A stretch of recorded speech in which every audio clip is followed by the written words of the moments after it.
21절까지입니다. 구약 764쪽입니다.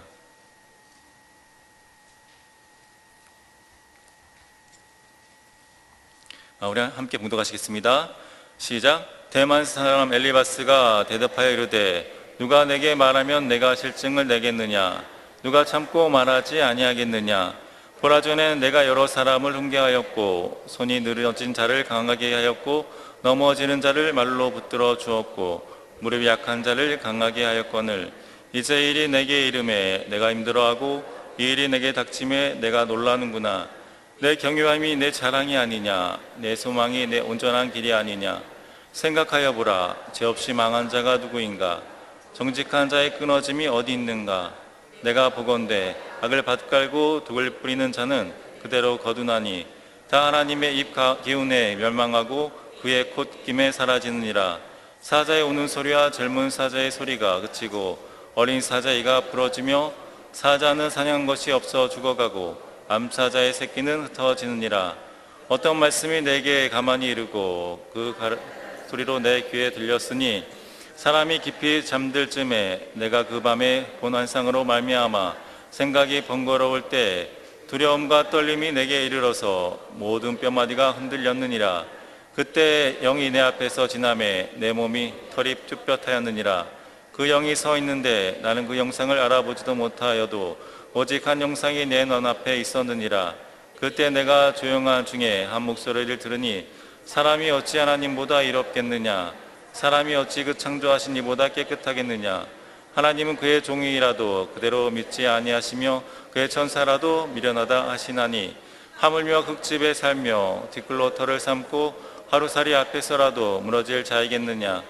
아침과 저녁 사이에 부스러져 가루가 되며 영원히 사라지되 기억하는 자가 없으리라. 장막이 줄을 그들에게 뽑히지 아니하겠느냐? 그들은 죄가 없이 죽느니라. 아멘.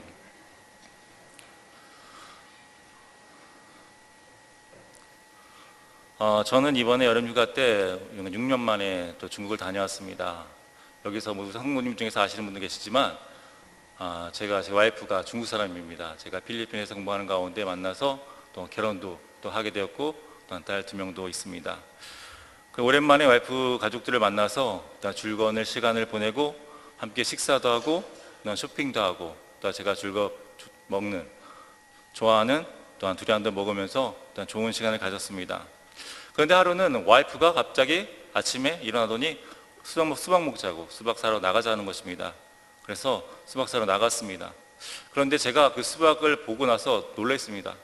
우리가 보통 한국 수박은 둥그스름하잖아요. 그죠? 근데 중국 수박도 둥그스름한 것도 있긴 있는데 약간 이렇게 길더라고요. 근데 제가 왜 이런 얘기 하냐면 제가 한국에 있을 때 와이프가 수박 자르는 그 모습을 보고 뭐라고 했기 때문에 남을 했어요. 왜 그렇게 자르냐고. 와이프가 어떻게 자르냐면 가운데를 배꼽이랑 꼭지 중간에를 팍 자르는 거예요. 우리 그렇게 안 자르죠. 보통 옆으로 자르는데 와이프 가운데를 탁 자르더라고요. 그래서 왜 그렇게 자르면 안 돼 했는데 중국 가가지고 깨달았어요. 그때 중국 사람 원래 그렇게 자르는구나 하면서. 근데 제가 왜 이 말씀을 드리냐면 이처럼 우리는 자신의 입장에 생각하고 다른 사람을 판단합니다. 그래서 때로는 의도치 않게 다른 사람을 쉽게 정죄합니다. 아마 저도 그랬고 여기에 계시는 우리 성도님도 그랬을 것입니다. 근데 오늘 본문에 보면 엘리바스도 그랬습니다. 하지만 처음부터 엘리바스가 욥을 책망하고 정죄한 것은 아닙니다. 처음에는 욥의 참담한 모습을 보았기 때문에 아무 말도 못하고 다른 친구와 함께 욥 옆에서 밤낮 7일 동안 함께 있어 주었습니다. 누구보다도 욥의 고통을 심함을 알았기에 세 친구는 아무 말 없이 욥의 곁에서 있어 주었습니다. 어쩌면 이러한 모습이 좋은 것 같아요. 때로는 누가 힘들고 어려울 때 그냥 괜히 옆에서 막 위로한다고 하는 것보다 가만히 있는 것이 또한 도와주고 또한 위로가 받을 때가 있습니다. 욥의 세 친구들이 그랬습니다. 욥의 심정을 알았기에 그들을 너무나 사랑했기에 그저 고통당한 욥의 앞에서 아무 말 없이 그저 가만히 7일 동안 함께 있어줄 수 있었던 것입니다. 욥의 친구들 덕분인지 3장에 보면 욥이 갑자기 침묵을 깨고 또 자신의 의문을 토합니다. 자신의 생일을 저주하고 또 자신의 또한 태어난 날을 탄식합니다. 욥기 3장 11절에 보면 어찌하여 내가 태에서 죽어나오지 아니하였던가, 어찌하여 내 어머니가 해산할 때 내가 숨지 아니하였던가, 어찌하여 무릎이 나를 받았던가, 어찌하여 내가 젖을 빨았던가. 그렇다고 여기에서 욥이 말하는 그 탄식은, 고통 속의 탄식은 또 하나님을 저버리고 또 하나님을 원망하는 것이 아닙니다. 욥의 탄식은 고통 중에 이해할 수 없는 그런 고난의 탄식이었던 것입니다. 욥의 탄식의 전제가 되는 것은 모든 상황이 하나님으로부터 비롯되는 그런 확신인 것입니다. 욥기 23장 13절 17절은 이분이 이렇게 말씀합니다. 그는 뜻이 일정하시니 누가 능히 돌이키랴. 그의 마음에 하고자 하시는 것이면 그것을 행하시나니 그런즉 내게 작정하신 것을 이루실 것이라. 이런 일이 그에게 많이 있느니라. 그러므로 내가 그 앞에서 떨며 지각을 얻어 그를 두려워하리라. 하나님이 나의 마음을 약하게 하시며 전능자가 나를 두렵게 하셨나니 이는 내가 두려워하는 것이 어둠 때문이나 흑암인 내 얼굴을 가렸기 때문이 아니로다. 그 욥은 알았기 때문에 하나님 모든 상황이 하나님으로부터 비롯된 사실을 알았기 때문에 그는 차마 하나님께 불경건한 그런 말로써 또 하나님을 원망할 수 없었던 것입니다. 그저 너무나 고통스러우니까 자신의 태어난 날을 저주하고 자신의 삶을 원망하는 것입니다. 그러나 새 친구들에게 있어 욥의 탄식은 어떻게 보면 신앙인으로서 또 하나님을 믿는 사람으로서 해서는 안 되는 그런 말처럼 느껴졌을 것입니다. 그래서 그들은 더 이상 가만히 있을 수 없었고 또 욥에 대해서 얘기하면서 욥을 설득합니다. 욥기 4장부터 31장은 욥과 욥의 새 친구 또 엘리바스, 빌닷, 소발이 주고받는 논쟁입니다. 그런데 세 차례 걸쳐서 또한 펼치게 됩니다. 오늘 본문은 엘리바스의 첫 번째 변론입니다. 오늘 본문의 엘리바스는 욥의 세 친구 중에서 가장 연장자였습니다. 나이가 많았습니다. 그리고 엘리바스는 대만 사람인데 그 당시에 대만 사람들은 또한 지혜롭기로 또한 소문이 났었습니다. 그렇기 때문에 우리는 엘리바스가 또한 지혜로운 사람인 것을 또한 짐작하여 알 수 있습니다. 그런 그가 욥의 행동을 보고 욥의 탄식의 소리를 듣고 답답한 마음에 조심스럽게 욥을 책망합니다. 첫째로 엘리바스는 욥의 입장과 상황이 바뀌자 마음이 바뀌었다고 또 그를 책망합니다. 오늘 말씀 1절 5절에 보면 대만 사람 엘리바스가 대답하여 이르되 누가 내게 말하면 내가 실증을 내겠느냐, 누가 참고 말하지 아니하겠느냐. 보라 전에 내가 여러 사람을 훈계하였고 손이 늘어진 자를 강하게 하였고 넘어지는 자를 말로 붙들어 주었고 무릎이 약한 자를 강하게 하였거늘 이제 일이 내게 이름에 내가 힘들어하고 일이 내가 닥침에 내가 놀라구나. 여기서 엘리바스가 욥에게 하고 싶은 말은 전에 너의 모습이 어떠했냐, 너는 많은 사람을 훈계했고 또 절망스럽고 고통스럽고 힘들어하는 그런 사람들에게 용기를 주었고 또 넘어진 자를 일으켜 세우고 그들을 위로하지 않았냐. 그런데 지금의 네 모습은 어떠하냐. 그런 일이 너에게 닥치니까 내가 힘들어하고 놀라는구나 하면서 또 욥을 책망합니다. 그런데 여기서 놀라다라는 히브리어를 보면 바알이라는 그런 단어입니다. 바알. 두려움에 떨고 있는 모습을 나타내는 그런 단어인 것입니다. 그만큼 욥은 자신의 겪은 일에 대해서 더 두렵고 떨고 있었습니다. 그런데 욥의 이런 두려움은 사탄이 주는 그런 두려움이 아니라 하나님에 대한 두려움입니다. 욥기 3장 25절 26절에 보면 내가 두려워하는 그것이 내게 임하고 내가 무서워하는 그것이 내 몸에 미쳤구나. 나에게는 평온도 없고 안일도 없고 휴식도 없고 다만 불안만 있구나. 욥이 두려워하고 불안한 이유는 자신이 생각했던 인과응보의 원리가 깨졌기 때문입니다. 욥의 일상의 삶에서 경계와 울타리가 무너진 것입니다. 하나님의 말씀대로 살아가면, 하나님의 뜻대로 살아가면 그런 평안한 삶을 살 줄 믿었는데, 그래서 예배생활 열심히 하고 또 기도생활 열심히 했는데 그 모든 것이 사라진 것입니다. 사실 많은 그리스도인들, 우리도 그렇고 많은 그리스도인들이 인과응보의 원리를 믿고 열심히 예배하고 예배 참석하고 또 기도하고 또 하나님의 말씀에 순종하는 그런 삶을 살고 있습니다. 왜 그렇습니까? 그런 삶을 통해서 안정된 삶, 그런 복된 삶을 살고 싶어하기 때문입니다. 욥도 마찬가지였습니다. 그런데 자신이 제일 두려워하던 일이 벌어진 것입니다. 그의 집과 소유물 그리고 그가 사랑하는 10자녀를 잃었습니다. 뿐만 아니라 자신의 몸에는 악창이 생기고 고통 속에 있는 것입니다. 이런 일이 생길까 봐 욥은 그렇게 하나님께 예배하고 신앙생활 열심히 했는데 이러한 일들이 생긴 것입니다. 만약에 여러분 가운데 욥처럼 그런 삶을 살았는데 그런 일이 생긴다면 여러분은 어떻게 하겠습니까? 아마 힘들고 어려울 것입니다. 그런데 그런 욥을 그 엘리바스는 책망을 하는 것입니다. 두 번째로 보면 엘리바스는 인과응보의 원리를 내세워서 욥을 책망합니다. 6절 10절을 보면 내 경외함이 내 자랑이 아니냐, 내 소망이 내 온전한 길이 아니냐, 생각하여 보라, 죄 없이 망한 자가 누구냐, 정직한 자의 끊어짐이 어디 있는가, 내가 보건대 악을 밭갈고 독부리는 자는 그대로 거두나니 다 하나님의 입기운에 멸망하고 그의 콧김에 사라지느니라.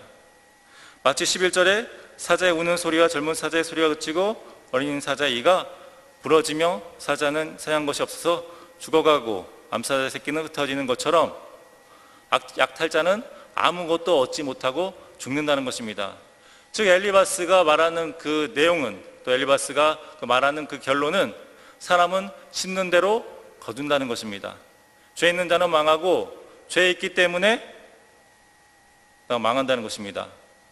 엘리바스 논리대로 말하자면 현재의 평안이, 잘 살고 구약의 복을 누리는 것은 사람이 모두 선하고 고통 속에 신음하면서 사는 사람은 또한 악하다는 것입니다. 그러나 우리가 이 세상을 살아봤지만 세상은 꼭 그렇지만은 않습니다. 이 세상은 선과 악이 공존하지만 꼭 그렇다고 선한 사람이 복을 누리고 또 악한 사람이 또 벌을 받지 않습니다. 그랬다면 시편 73편에 아삽은 악의 형통을 보고 또 오만한 자를 보고 질투하지 않았을 것입니다. 우리가 쓰는 상황도 마찬가지입니다. 사실 크리스천으로서 착하게 또 정직하게 살다 보면 때로는 세상 사람으로부터 또 바보 취급당합니다. 그리고 때로는 승진의 길에서도 막히기도 합니다.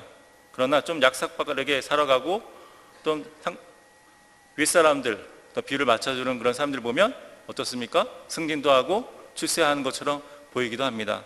그러나 우리가 알아야 할 것은 궁극적으로는 하나님을 잘 믿고 섬기는 사람이 복을 받는다는 것입니다. 그렇기 때문에 우리는 힘든 가운데서도 항상 주님을 바라보고 살아야겠습니다. 그리고 셋째는 엘리바스는 자신의 영적 체험 또 하나님께서 받은 계시의 경험을 통해서 욥을 책망합니다. 깊은 밤의 조용한 가운데 어떤 소리가 들렸는데 그 소리가 악몽처럼 나를 괴롭혔고 어떤 영이 내 앞을 지나가는데 온몸이 털이 곤두섰다. 그 영이 멈춰섰는데 나는 그 모습을 알아볼 수가 없었고 조용한 중에 내가 그 목소리를 들으니까 하나님께서 이렇게 말씀하셨다면서 자신의 영적 체험을 또한 욥에게 말하고 있습니다. 그러면서 4장 17절에서 21절에 보면 사람이 어찌 하나님보다 이롭겠느냐, 사람이 어찌 그 창조하신 이보다 깨끗하겠느냐, 사람은 그의 종이라도 그대로 믿지 않으시며 그의 천사라도 미련하다 하시나니 하물며 집에 살며 티끌로 털을 삼고 하루살이 앞에서 무너질 자이겠느냐, 아침과 저녁 사이에 부스러져 가루가 되며 영원히 사라지되 기억하는 자가 없으리라. 장막줄이 그들에게서 뽑히지 아니하겠느냐, 그들은 죄가 없이 죽느니라. 이처럼 엘리바스는 어떻게 했습니까? 자신이 경험한 영적 체험을 통해서 그가 내면적으로 말하고자 하는 것은 무엇입니까? 자신이 하나님의 음성을 들었고 지금 자신이 말하고 있는 것이 자신의 생각이 아니라 또 하나님의 생각이라는 것입니다. 그런데 우리는 때로는 이렇게 잘못 들을 때가 있죠.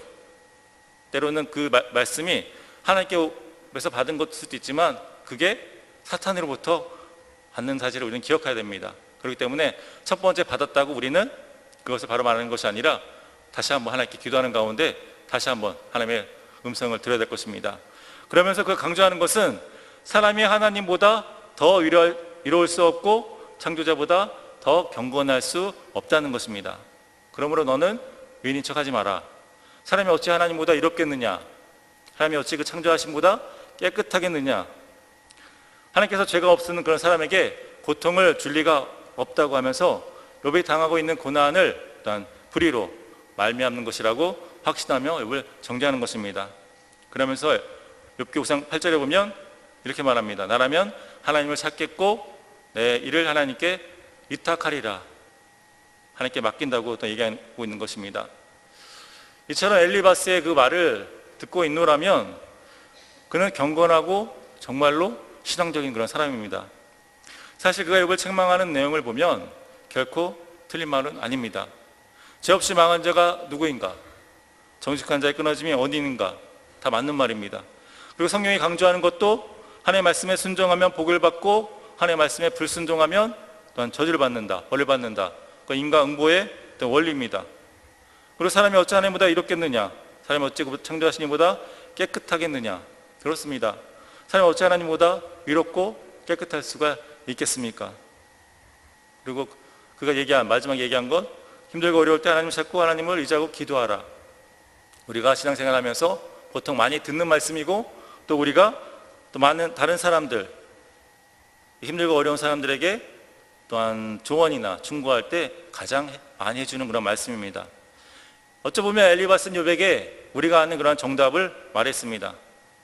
그런데 우리가 생각해야 될 것은 그 정답이 욥을 위로할 수 있었을까요? 그리고 그 정답이 하나님 보시기에 옳았을까요? 라는 것입니다. 그런데 욥기서에 보면 그렇지 않았다는 것입니다. 욥기 42장의 결론을 보면 하나님께서 또한 엘리바스를 책망합니다. 뭐라고 책망합니까? 너희가 나를 가리켜 말한 것이 내 종의 욥의 말같이 옳지 못함이니라. 그러므로 엘리바스에게 책망한 말들은 다 틀린 것입니다. 세상적으로 보면 우리 생각해 보기엔 맞는 말일 수 있는데 다 틀린 것입니다. 왜냐하면 엘리바스는 보이지 않는 세계, 하늘을 알지 못한 채 보이는 세계, 땅을 보고 또 인과응보의 원리로 욥을 정죄했기 때문입니다. 우리는 욥기서를 읽으면서 하늘에 일어난 장면과 또 땅에서 일어난 그런 장면을 모두 알고 있기에 욥이 받는 그 고난이 또한 죄를 지어서 또 죄인으로서의 고난이 아니라 또 유인으로서 고난임을 알 수 있지만 엘리바스는 하나님의 하늘의 그 장면을 알지 못했기 때문에 땅에서 일어난 일들을 보고 자신의 경험과 또한 정통 신학을 근거해서 또 마치 바리새인들이 율법적으로 또한 이방인들을 정죄한 것이 말한 것입니다. 그러나 우리는 바로 알아야 됩니다. 율법은 우리가 죄인임을 깨닫게 하는 것이고 율법보다 더 고차원적인 것이 있는데 그것이 바로 또 사랑입니다. 베드로전서 4장 8절에는 이렇게 말씀합니다. 무엇보다도 뜨겁게 사랑할지니 사랑은 허다한 죄를 덮느니라. 율법의 완성은 사랑인 것입니다. 우리가 누군가를 대할 때 율법적으로 상대방을 또한 정죄하는 것이 아니라 그리스도의 사랑 가운데서 그리스도의 사랑으로 또한 대해야 할 것입니다.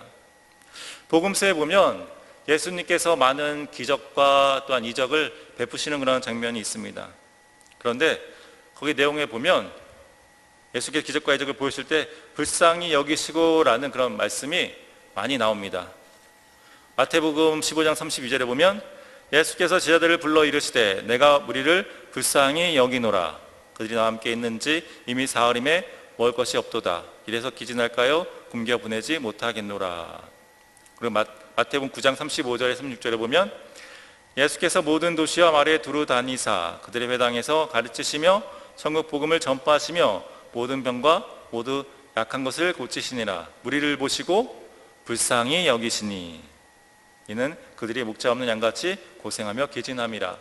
그리고 마태복음 14장 13절 14절에 보면 예수께서 들으시고 배를 타고 떠나사 따로 빈들에 가시니 무리가 듣고 여러 고을로부터 걸어서 따라간지라. 예수께서 나오사 그 무리를 보시고 불쌍히 여기사 그 중에 있는 병자를 고쳐주시니라. 마지막에 보면 마가복음 1장 40절에서 42절에 보면 한 나병 환자가 예수께 와서 꿇어 엎드려 간구하여 이르되 원하시면 저를 깨끗하게 하실 수 있나이다. 이때 예수께서 불쌍히 여기사 손을 내밀어 그에게 대시며 이르시되 내가 원하노니 깨끗함을 받으라 하시니 곧 나병이 그 사람이 떠나가고 깨끗하여진지라. 이처럼 예수님은 굶주리고 또 병든 사람을 불쌍히 여기셨습니다. 그런데 여기서 불쌍하다라는 것은 우리가 생각하는 그러한 단어가 아닙니다. 우리는 보통 불쌍하다라는 그 단어를 사용할 때 어쩔 때 사용합니까? 보통 동정할 때, 또 어떤 사람을 보고 가엽게 느낄 때, 그런 뜻으로 불쌍하다라는 단어를 많이 사용합니다. 그런데 영어로 보면 compassion이라는 단어를 사용하는데, 요즘 이 단어를 공감이라는 그런 단어도 많이 사용하기도 합니다. 그 뜻을 보면 뭐뭐와 함께 아파하고 뭐뭐와 함께 겪고 뭐뭐와의 일치를 공유하는 것입니다. 어떻게 보면 동고동락, 우리가 동고동락하면서 어떻게 서로를 처지를 잘 알게 되죠. 그렇게 되면 어떻게 됩니까? 상대방이 말을 안 해도 그 사람에 대해서 느낄 수가 있는 거죠. 즉 주님은 단지 그들이 불쌍해서 동정으로 그들에게 이적과 기적을 베푸신 것이 아니라 그들의 상황과 처지를 함께 느끼셨기에 그들이 당한 어려움과 고통을 아셨기에 그들을 외면하실 수 없으셨던 것입니다. 요한복음 8장에 보면 현장에서 가늠한 여인이 나옵니다. 서기관과 바리새인들은 예수님이 계신 성전으로 그녀를 데려갔고 예수님께 질문합니다. 8장 4절에서 5절을 보면 예수께 말하되 선생이여 이 여자가 가늠하다가 현장에 잡혔나이다. 모세는 이러한 여자를 돌로 치라 명하였거니와 선생은 어떻게 말하겠나이까. 이에 예수님은 아무 말씀도 없으시고 몸을 굽혀서 손가락으로 땅에 글자를 쓰십니다. 예수님께서 무슨 글자를 쓰셨는지는 성경에 나오진 않습니다. 그래서 많은 사람의 추측은 있는데 예수님께서 쓰신 그 말씀 보고 그곳에 있던 모든 사람들이 양심의 가책을 느꼈고 모두 떠났습니다. 그리고 그때 예수님과 가늠한 여인이 남았습니다. 우리 같으면 뭐라고 얘기할 것 같아요. 가늠한 여자한테 그녀에게 책망을 하거나 무슨 충고를 했을 텐데, 그러나 예수님은 그 가늠한 여인을 보고 책망하지 않으시고 이렇게 말씀하십니다. 나도 너를 정죄하지 아니하노니 가서 다시는 죄를 범하지 말라. 비록 가늠한 여인에게 길게 얘기는 하지 않으셨지만 예수님의 짧은 말씀에 그녀는 상당한 그런 따뜻함과 위로를 느꼈을 것입니다. 많은 사람들은 자신을 정죄하고 돌로 치려 했는데 예수님은 그녀를 정죄한 것이 아니라 따뜻하게 품어주신 것입니다. 어떻게 그것이 가능하겠습니까? 앞에서 말씀한 것처럼 컴패션입니다. 공감, 불쌍히 여기는 마음. 예수님은 그녀의 상황과 처지를 함께 느끼시고 알았기에 그녀를 따뜻하게 또 품어주실 수 있었던 것입니다. 그러나 엘리바스가 욥에게 말할 때는 그는 욥의 입장에서 생각하고 말하기보다는 자신의 경험과 또한 전통과 그리고 종교적인 그런 경험을 통해서 욥에게 이야기했습니다. 생각하여 보라. 죄 없이 망한 자가 어디 있냐? 정직한 자의 끊어짐이 어디 있냐? 너가 잘못한 것은 네가 하나님 앞에 무언가를 잘못했기 때문에, 죄를 지었기 때문에 한 거라면서 그를 책망하는 것을 볼 수 있습니다. 비록 엘리바스가 의도적으로 욥의 마음을 또한 아프게 할 생각은 없었더라도 욥의 입장에서 보면 엘리바스가 말한 그 말은 욥에게 있어서 상처를 준 것입니다. 우리도 누군가가 어려움에 있었을 때, 어떤 고통중에 있었을 때 엘리바스처럼 누군가를 격려하고 위로하지만 그것이 고통 중에 있는 다른 사람에게는 위로를 주기보다는 또한 상처를 줄 수 있다는 것입니다. 예를 들어 교회 안에서 어떤 성도 가정에 사고가 났거나 또 가족 중에 또 누구가 아프면 하나님의 뜻을 또한 헤아리기 전에 우리는 이렇게 말합니다. 그럴 줄 알았어. 요즘 신앙 제대로 하지 않더니, 기도생활 제대로 하지 않더니 결국 이러한 일이 생겼다 하면서 또 자신의 신앙 경험을 토대로 이야기하는 것을 우리는 많이 볼 수 있습니다. 그런데 그렇게 정죄하는 분들을 보면 초신자들이 아니라 엘리바스처럼 신앙생활을 오래 하는 분들인 경우가 많이 있습니다. 그런 분들은 어떻게 보면 신앙 연륜이 있기에 또한 신앙적인 그런 체험이 많이 있기에 주저없이 자신의 신앙생활을 하면서 겪었던 일들을 신앙생활 가운데 어려움을 겪고 있는 초신자나 또한 신앙이 성숙하지 못한 성도들에게 충고나 조언을 합니다. 사실 그분의 입장에서는 그 고통받고 있는 그 사람들이 하루빨리 신앙을 회복하라는 그런 말씀일 것입니다. 그러나 듣는 사람 입장에서는 때로는 그것이 위로는커녕 상처가 될 수 있다는 것입니다. 한번 생각해 보십시오. 내가 지금 힘들고 어렵고 고통스러운 가운데 있는데 그 소식을 들은 권사님이 오시더니 하는 말씀이, 성도님, 하나님이 아무런 죄가 없는데 이런 고통을 주셨겠습니까? 성도님이 신앙생활을 제대로 하지 않고 하나님을 멀리하기에 그런 성도님 하나님께서 사랑하시니까 이런 고통을 주시는 겁니다.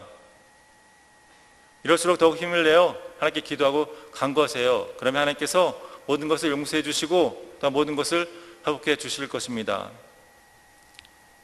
어때요? 권사님 하는 말씀이 맞습니다. 사실 권사님 하신 말씀이 옳은지도 모릅니다. 사실 우리가 당하는 고난은 대부분 다 우리의 죄 때문에 당하는 고통입니다.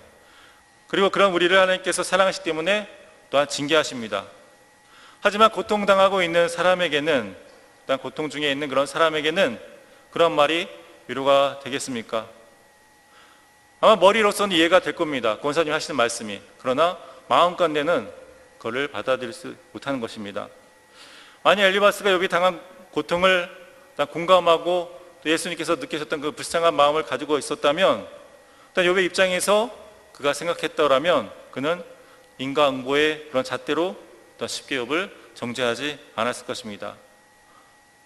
만약 욥을 자신의 입장에 생각했다면 욥의 옆에서 그냥 묵묵히 함께 기도하면서 또 하나님의 뜻을 물었을 것입니다.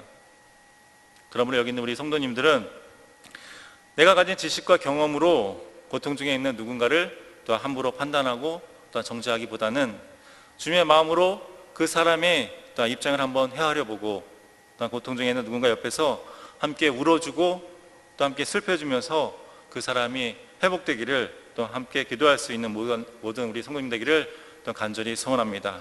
네, 기도하시겠습니다. 사랑의 하나님, 우리는 무지하고 우매하여서 하나님 뜻을 헤아리지 못할 때가 많이 있습니다. 때로는 고통 중에 있는 누군가를 우리가 가진 지식과 경험으로 판단하고 정죄할 때가 있습니다. 그럼 우리를 용서해 주시고 주님의 마음으로 고통 중에 있는 그 사람의 입장을 생각하여 주님의 사랑으로 품게 하여 주시옵소서. 이제는 우리 주 예수 그리스도의 은혜와 하나님의 그 진하신 사랑과 성부 성자 성령님의 가만 감동 교통하심이 하나님을 예배하는 모든 하나님의 자녀 위에 영원히 함께 하시기를 간절히 축원하옵나이다. 아멘.